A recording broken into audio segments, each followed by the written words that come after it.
one last time around the Inside Politics table, ask our great reporters to share a little something from their notebooks, help get you out ahead of the big political news just around the corner. Molly Ball. Twice in the last week, speaking to his supporters, President Trump has floated this idea of shutting down the government in late September when the new funding deadline comes up if he doesn't get funding for his border wall. Now, on the one hand, he's sort of cried wolf in this manner many times before, repeatedly said every time there was a funding deadline in the past year that he would be willing to shut the government down and then didn't do it. On the other hand, if you're a Republican in Congress, you don't need to be reminded that this late September deadline exists less than 6 weeks before the election. And so there's again going to be a fight. There's again going to be this issue of the border wall. The president showing that he's well aware of that, and he's been listening to some of the Freedom Caucus members who are still full of angst over the last spending deal that they agreed to that was so generous that they felt like gave too much away to the Democrats. And again, didn't fund that border wall. So if you're President Trump, you're going out there, you're reminding your supporters over and over again that they didn't get that wall that they were promised. And so Republicans really not looking forward to that next spending September, fight. just before the election. Great timing. Everything is awesome. Phil? So actually, along those lines, one of the best stories amid this swirl of huge headlines, bold headlines every single day, is actually a spending fight going on behind the scenes between Republicans on Capitol Hill and Republicans in the White House. And this all goes back to that $1.3 trillion spending deal. The president making no secret of his disdain for that. Well, Mick Mulvaney, his budget chief, and Kevin McCarthy, the Republican leader in the House, decided they'd work on something, spending cuts, known as rescissions, if you really want to get detailed on it, to try and pacify a very angry president. Now, they started with a very bold idea, $60 billion in cuts, really attacking that spending bill.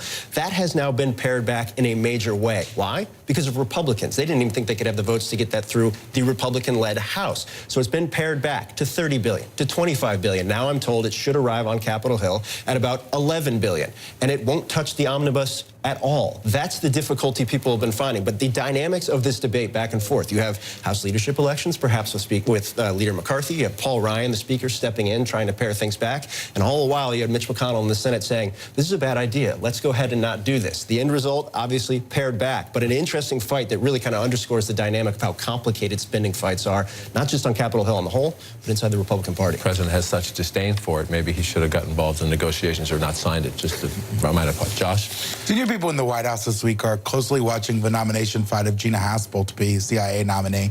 There's a razor-thin majority, obviously 50 Republicans right now with John McCain's absence. A lot of skepticism in her torture record. A lot of even Democrats who have raised questions in private meetings. White House still thinks they can get some of the Democrats on board. But for President Trump and some of his top officials, having her confirmed would be a big win after the botched nomination of Ronny Jackson. It was obviously embarrassing to the administration, but it's certainly inside the building not seen as a surefire thing. And it would be obviously an embarrassment if they cannot get a CIA nominee through the Senate this week. Big week ahead there, Catherine.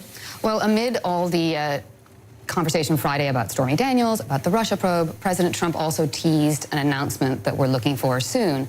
He says he has a time and a place for what would be a historic summit with North Korean leader Kim Jong-un. Now, he's a master of the slow reveal, as we all know, so we haven't gotten all the details yet, but he has previously given us some hints. He has suggested an interest in doing it in the demilitarized zone between the Koreas. He's also indicated it could be coming in late May, early June.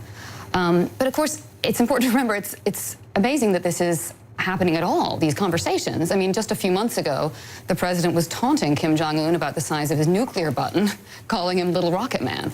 Right. But obviously, diplomatic efforts have picked up recently, and we know that the president is very eager to make this happen. Keep an eye on that. Maybe we'll get the time and place in the days ahead. I'll close with this. Democrats are full of optimism this year, and their short-term, midterm outlook is pretty good, maybe even great. But they are fools if they don't also recognize longer-term warning signs out in white, working-class, and rural America. I spent a couple days in Indiana this past week, including a visit to the Sullivan County Republican Lincoln Day dinner. It's a potluck event in rural southern Indiana. Candidates up and down the ballot get to stand up and say hello and ask for votes. And it was striking how many Republican candidates for local office introduced themselves as former longtime Democrats. It was a flashback to travels across the party switching South back in the 1990s. So when we tell you who won the House and who won the Senate come November, don't forget to take a look deeper down ballot to see if Democrats are improving their long-term prognosis and dealing with their giant bench problem.